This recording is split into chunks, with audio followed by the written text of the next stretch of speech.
Hey, and welcome to episode 53. Today I'm going to talk about the top 3 things in midlife that come up for us women. And welcome to Nicaragua. I've taken you to Nicaragua with me. You can tell if you're watching this on the YouTube channel. I'm outside in this little courtyard. It is super gorgeous. Let me give you a look around really quick for all the people that are seeing. This is outside. See that? Zoop, zoop. And there's a little wind going on and amazing artwork. It's just the cutest little thing ever. And the Wi-Fi is inconsistent, so bear with me.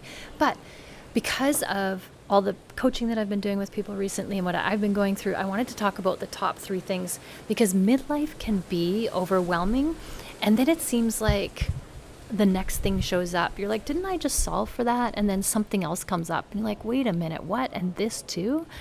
And so let's just list them out in no particular order, although I will order them in the order of how often people come to work with me about this issue. So number 1 is weight gain.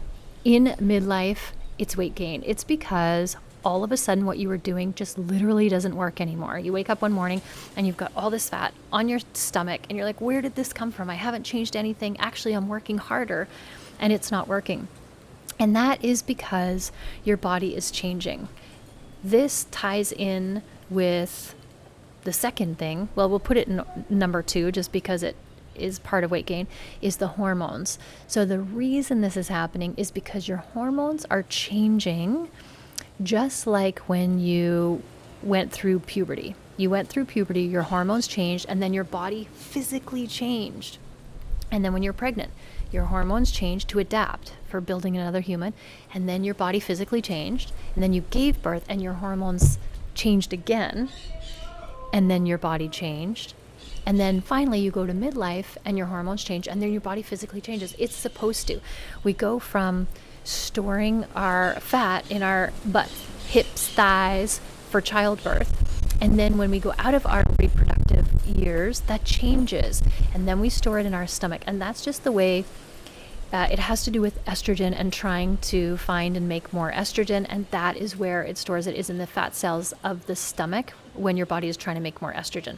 That's just how it works. So what I want you to know is that there's nothing wrong with you. It's not just you. Nothing's gone wrong. Your body is designed to do this. And that's why I wanted to do like the top 3 things, is because we always are thinking like, oh, is this me? Is this happening to everybody else? And we aren't talking about it. And what I found is with my clients, they're saying the same thing over and over again, but they're not saying it to anybody else except for me. Like, we as women need to talk about this and make this normal, because a lot of the times we think we're going crazy. Or if we have a doctor that has never experienced this, they'll kind of make us feel, or they can kind of make us feel like there's nothing wrong with us, we're going crazy, and we're all normal. But it's a hormonal shift, and it's a real thing. So let's talk about it. Let's normalize it. Let's start the conversation by saying there's nothing wrong with you. This is a totally normal part of life, and your body is designed to do this. So that's where the weight gain comes from. And the best thing you can do, and I have lots of podcast episodes on this, but the best thing you can do is clean up your diet, eat super clean foods, cut out all the processed food, cut out all the junk, cut out all the oils, cut out all the sugars, and just eat whole plant foods. If you are a meat eater, just throw in a little side order of meat. So that's kind of like your condiment, but your basics are your fruits, vegetables, and your grains. And of course you do need your grains. That's what's going to help keep you full and satisfied. Your grains, your potatoes, your sweet potatoes. You got your oats going on, all of that fun stuff. And remember, a 50-50 plate, half vegetables or fruit and then half of grains, and then a little side dish of some meat if you are a meat eater. If you're not a meat eater, then don't even worry about it. You just keep on eating those fruits and veggies and grains. And the key is, I think the most important thing is that you don't beat yourself up over it. You got to create a safe place in your brain for your brain to go like, okay, my body's changing. I need to allow it to change. I need to eat clean foods, but I need to not beat myself up, or I need to not shame myself, or not to not love myself through this. If you can hold space for yourself, and I'm speaking from experience, it happened to me, and I held space for myself, and then I passed through it. And I believe that I passed through it at a good pace because of my nutrition lifestyle. I firmly believe that. Because food, everything you eat will either harm you or heal you. And so if you are eating a healing diet, anti-inflammatory healing diet, then it's going to be a quicker process going through this hormonal shift, and then your body will be able to shed that weight in the stomach. So it is a thing. It's just like a process that your body needs to do. So love yourself. That's the brain shift that you want, is to be able to love yourself. And then we get to hormones, which is the hot flashes, the mood swings, the big emotions, the weight gain, the lady parts changing, like all of that stuff too. And that's where we want to make sure that we're telling ourselves, no, this is hormones. Do you remember when you were pregnant and you would just rage for no reason and you don't know why, or you'd cry at all those Hallmark commercials and you never used to be a crier? Okay, now I'm talking about me, yes. And then all of a sudden you just cry at the drop of a hat. That's all a hormonal shift, and that's okay too. Your body is supposed to do that. So we just want to create that safe space and allow and try to balance our hormones, or set our body up so the hormones can balance as quickly as possible. So 1 and 2 are kind of similar, but they are separate, because the weight gain is a thing. Because as women in society today, we really create let's see, in society, we really judge ourselves and we really, let me think about this for a second. We really get our self-worth based on how much we love our body, how good we feel about our body. Because if you're feeling good, you'll go out with your friends, you'll do all the things. But if you're not feeling good, you're going to pass on all those things. You're like, no, I'm not going to go out tonight. Or you do less, you hang out with less people, you stay at home and beat yourself up, or eat more foods because of the way you're feeling, right? So that is a huge one. And then when we get into, let's talk about our third one, because these all happen at the same time, which is just like, what is happening right now? Your kid's dumping you. So this shows up as loneliness or a loss or lack of purpose. And this is a big one. And this is the one that I've been struggling with on my journey to let go of my children. And I'm not going to lie, it's been really helpful going on a eat, pray, love adventure by myself to help me let go of my children. But I'm also not going to lie when I say it's the hardest part of parenting that I've done by far. And I thought raising babies was hard. Like for me, the babies were the hardest part until I got to letting them go.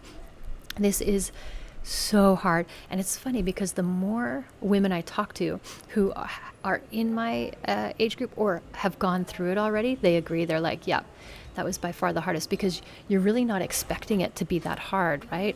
It's just kind of one of those things where you think it's going to be easy and you're going to be free and you'll be like, yes, life is good. I got my life back. But instead you start to think like, oh my gosh, who am I? Like, what's my purpose if I'm not somebody's mom? It's one of those situations where you think it's going to be amazing, and then you actually get into it and you think, oh my gosh, I'm lost. Like, who am I without my kids? I don't know who I am or what my identity is or what my purpose is. And so it makes it really, really hard to be able to just go out there and be free and do all the things when you're languishing in the who am I? Because there's no greater question to be asked or answered of oneself other than like, what's my purpose in life? And I want to offer this up. This might be controversial, but I'm going to offer it up anyway, is that our kids are not our life's purpose. They are not our life's purpose. We're here to guide them. Their life is not our life. Their life is their life, and we're just here to create a safe space and to guide them through it. And so they are not our life purpose, but it really feels like that, and we kind of get sucked into it, and then we kind of create that reality for ourselves. So by the time they leave, we feel like we've lost our purpose, or we're running in circles without a purpose. So if you can really deal with this ahead of time and be ready for when they leave, you've already figured out what you're going to be doing next and what is going to light you up and where your attention is going to go, then you're ahead of the game. Because then when it happens, yes, you're still going to feel lost and sad and horrible, but it's going to be for a shorter period of time, and then you're going to know exactly what the next step is. So you won't waste as much time in the in the abyss of who am I and what is my purpose? What is my life purpose? And then you can just get on with it, which is amazing, because this is the best time of our life. Midlife is the time for us to shine, because we have a really solid financial base. We've had a lot of life experience. We've raised human beings. And so now we can just go and get back to ourselves and figure out who we are and what we want. And you might as well have fun doing it, because if you don't, it's going to be torturous. You're just going to completely languish in the torture of who am I, and you're going to waste a lot of precious, valuable time. Because girlfriend, if you're in midlife, you're in midlife already. You're halfway. If you're lucky, you're halfway through your life already, right? Nobody knows how long your life is going to be. So we want to make the most of this. So when we look at these three things, the reason I wanted to talk about these three things is because they're happening all at the same time, and it feels overwhelming. And when you throw on top of that, you might have aging parents or parents that need extra help. Now you're caring for your parents or giving them a lot of time and attention too. And so you're transitioning from taking care of one group of family to the other group of family. So if you can really sneak in some time where you can go find yourself. And it's been a great process for me. It's been amazing. It's been so much fun. I've met the most amazing people, but it's also been hard because I'm solo traveling, which I love doing. I love it. But I'm also solo traveling and finding out getting back to my purpose and my anchor and who am I and all of that while I'm doing it. And I'm holding really amazing, safe space for myself to do it. Because some days are harder than others. I'm not going to lie. Some days where I'm like, woohoo, I could do this forever. And then other days where it's like, okay, I'm done. I just want to go home.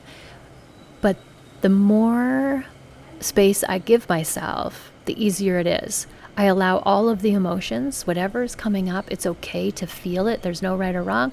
I'm going to allow it. I'm going to feel it. I'm going to process it. And then I'm going to move on. And I found that I really, really, really have gotten to know myself very well. And I thought I did know myself quite well. But turns out there's always room to get to know yourself even more. So if you want to change your life and really jump into midlife with jump in head first, which is what I encourage you to do, then just put yourself in a situation where you get to be on your own, find out who you are by doing something, and then sitting back and going, how does that feel? Did I like that? Didn't I like that? What didn't I like about that? And just kind of analyzing it and then trying something else. And when you keep doing this process over and over, you're going to get really, really good at it. And you're going to find out who you are pretty quick. And you can eliminate all of the other processes and get to where you want to go at a faster pace. Because you don't want to be stuck in that, I don't know, or woe is me, or this is so hard. You want to sorry about the puppies. You want to make sure that you're always moving forward. Even if it's hard, it's okay. It's okay. Just hold that space for yourself and do the process and then move on. But I just wanted to share the top 3 reasons, because it can be overwhelming, but you're doing a great job. This is part of the process, is learning and growing and letting go. Trust me, there is nothing harder than letting go of our kids. Every time I say goodbye to them or I'm away from them, it rips my heart out. Every single time, over and over. It's like every time gets harder and harder. But I know if I hold space for myself and keep doing my work and move on with my life, then it will get easier and easier. And then we'll be able to enjoy our time together even more, because we're just so excited to see each other and get together. So hold that space for yourself. And if you don't know how, reach out. This is what I do. This is my jam. This is my superpower. I'm happy to show you and teach you how. And make sure that you have people you can talk to. Maybe it's your friend, maybe it's your mom, maybe it's your girlfriend, your sister, it doesn't matter. Talk about all the things. It's when we don't talk about it that it makes it worse, because then we're shaming ourselves. We're thinking there's something wrong with us and that we're doing it wrong. But the reason I wanted to talk about this is because every single client that I talk to says the same thing. And I'm like, ladies, we need to make this a thing and share our experiences with everybody so that we know there's nothing wrong with us. We're not alone, and you're doing a great job. Just keep going. So there you have it. All right. Thank you for listening. Always, always, always love yourself first, and have an amazing day.